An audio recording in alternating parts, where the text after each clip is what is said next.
तोता की कहानी के जवाब में मैना अगली कहानी सुनाती है। कहानी सुनने से पहले आप चैनल को सब्सक्राइब कर लें और वीडियो को शेयर कर दें। मैना कहती है, चंद्रपुर नाम का शहर था जहाँ चक्रदत्त नामक राजा राज्य करता था। उसका बेटा मदनपाल बड़ा रूपवान और चतुर था। सो एक दिन की किसी कसूर पर राजा चक्रदत्त ने उसे देश निकाल दे दिया। मदनपाल ने अपने महल में आकर अपने रास्ते के खर्च को 4 लाल रख लिया और कुछ थोड़ा सा धन भी रख लिए।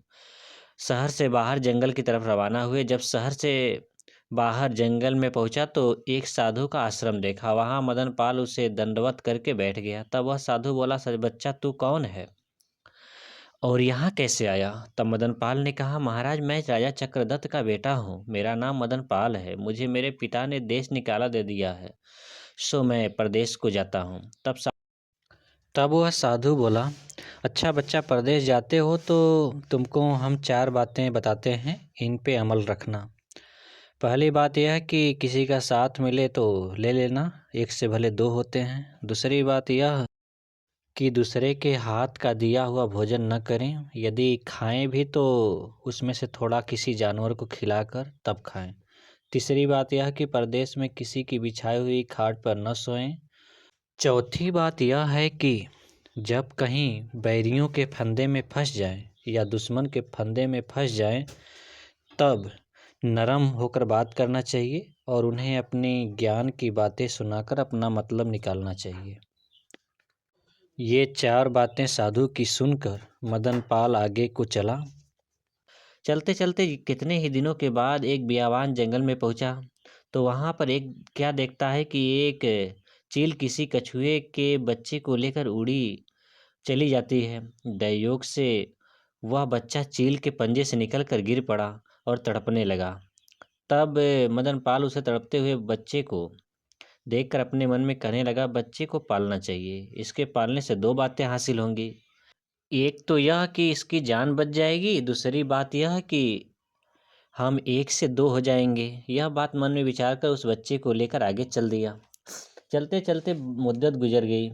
सो एक दिन का जिक्र है कि एक जंगल में पहुंचा। उस वक्त दोपहर का समय हो गया था। एक पीपल के पेड़ के नीचे मीठा कुआं और उत्तम स्थान देखकर मदनपाल ने विचार किया, अब इसी स्थान पर दोपहरी बिताना चाहिए। यह बात सोचकर मदनपाल स्नान ध्यान करके कुछ खाने को जो पास में था कुछ उसको खाया और कछुए को भी खिलाया। फिर मदनपाल उस बच्चे से बोला, अय मित्र, तुम यहाँ बैठे रहना, मैं जरा सो लूं। कछुए के बच्चे ने कहा, ठीक है, आप सोइए, मैं बैठता हूँ।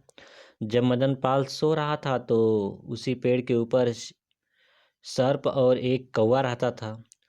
तो उनका हमेशा से यह दस्तूर था कि जो कोई मुसाफिर उस पेड़ के नीचे आकर सोता था तो सर्प उसको काटता था और कौवा उसकी आंखें निकाल ले जाता था। सो मदनपाल उस पेड़ के नीचे सोया।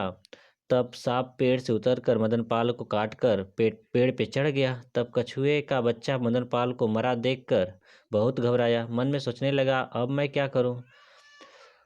अब मैं अपने वतन कैसे पहुंचूंगा? इस सोच में बच्चा मदनपाल के पास बैठा रो रहा था। इतने में कौवा भी पेड़ से नीचे उतर आया, मदनपाल के माथे पर आकर बैठा और चाहा कि मदनपाल की आंखें निकाल लूं।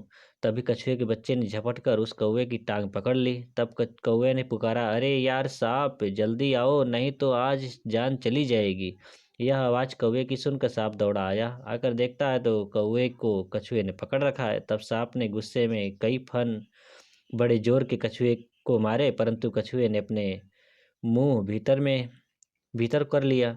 लाचार होकर जब सांप का बस नहीं चला तब कछुए से कहने लगा, तू मेरे यार को छोड़ दे। तब कछुए ने कहा, मैं इसे नहीं छोड़ूंगा क्योंकि तूने मेरे यार को काटा है। अब मैं तेरे यार को खाऊंगा। यह बात कछुए की सुनकर सर्प बोला, अय कछुए, तू इसे किसी भांति छोड़ दे। तब कछुआ बोला, तू मेरे यार को जिंदा कर दे, मैं छोड़ दूंगा। उस सर्प ने काटी हुई जगह पर मुंह लगाकर मदनपाल के शरीर से सब जहर चूस लिया। तब कछुए ने भी कौवे को छोड़ दिया। फिर मदनपाल उठ बैठा। फिर कछुए से कहने लगा, आज तो मैं बहुत सोया। तब कछुए ने सांप के काटने का कुल हाल सुनाया, जिसे सुनकर मदनपाल कहने लगा, आज उस साधु की एक बात तो काम आई। यदि मैं अकेला होता तो काहे को जीता। यह कहकर फिर आगे चला तो कितने ही दिनों बाद मदन पाल समुद्र के किनारे पहुंचा। तब कछुए ने कहा कि मित्र, हमारा तो रहने का स्थान आ गया। अगर आपकी मर्जी हो तो अपने माता पिता के पास जाऊं।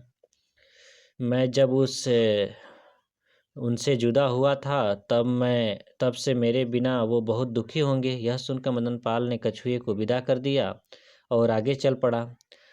रात में एक जंगल में जाकर सो गया। उस जंगल में एक ठग रहता था। उसके 4 बेटे और 2 बेटियां थी। उसकी बड़ी बेटी जो तप शास्त्र पढ़ी थी, उस समय वह अपने बाप भाइयों से कहने लगी, भाइयों, मुझको ऐसा सुकून हो रहा है कि जंगल में कोई मुसाफिर आया है। उसके पास 4 लाल हैं। अगर तुम्हें मिल जाए तो जन्म भर के लिए निहाल हो जाओगे, पैसे वाले हो जाओगे। मगर उसको मारना मत, जिंदा ही पकड़ के लाना। इस बात को सुनकर 5 बाप बेटे जंगल की तरफ चले। ढूंढने लगे। देखते हैं कि एक मनुष्य पेड़ के नीचे सो रहा है। वह वही मनुष्य था जिसके पास लाल है। यह पहचान ठगों ने उस सोते हुए को अपने बेटी के हवाले किया। उससे कहने लगे कि पकड़ कर लाने का काम तो हमारा हो गया, इससे लाल निकालना तुम्हारा काम है। यह बात सुनकर ठग की बेटी ने कहा, तुम्हें कुछ काम नहीं करना है, उन लालों को तो मैं निकलवा लूंगी। उस वक्त ठग की छोटी बेटी ने मदन पाल को देखा तो उसे देखते ही रह गई, उस पर आशिक हो गई, परंतु बाप भाइयों के डर से कुछ न बोली। इस फिक्र में दिन बीत गया और रात्रि के वक्त आया। छोटी ठगनी उसके बचाने की फिक्र में हरदम रहती थी।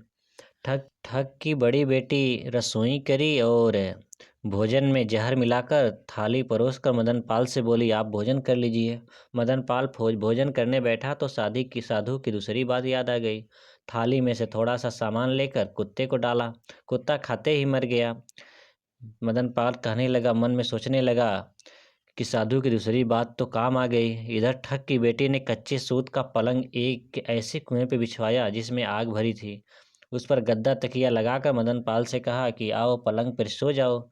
तब मदन पाल उस पलंग के पास गया। उस पर बैठना चाहता था कि उसी वक्त साधु की तीसरी बात याद आ गई। जब मदन पाल उस पलंग को झाड़ा तो पलंग का सूत टूटकर नीचे गिर गया। उसके नीचे आग का कुआं नजर आया। तब मदन पाल मन में कहने लगा, साधु की तीसरी बात भी काम आ गई। यह सोच कर एक टूटी खाट पड़ी थी, उसी पर जाकर पड़ा रहा। मन में सोचने लगा कि अब रात को प्राण बचाना कठिन है।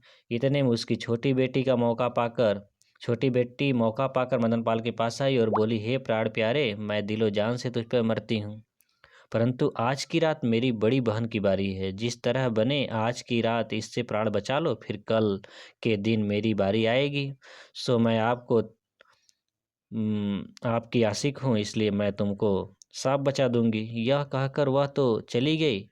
उसकी बड़ी बहन हाथ में कटार लेकर मदन पाल के पास आई। तब मदन पाल ने मन में सोचा कि आज की रात इस कमबख्त से प्राण बचाना कठिन है, परंतु देखते हैं उस बाबा जी की चौथी बात का समय आज है तो वह बात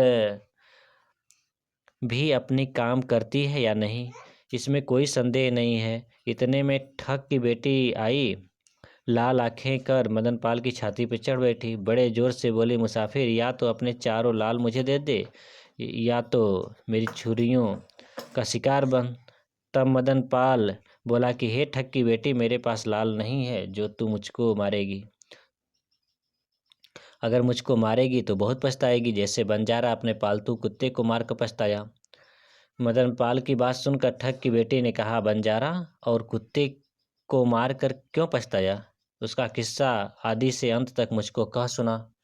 तब मदन पाल ने मन में सोचा कि कुछ देर तो जान बची, आज ईश्वर मालिक है। यह सोचकर मदन पाल बंजारे का दास्तान सुनाने लगा। बंजारे का दास्तान सुनने के लिए आप अगले एपिसोड को देखें।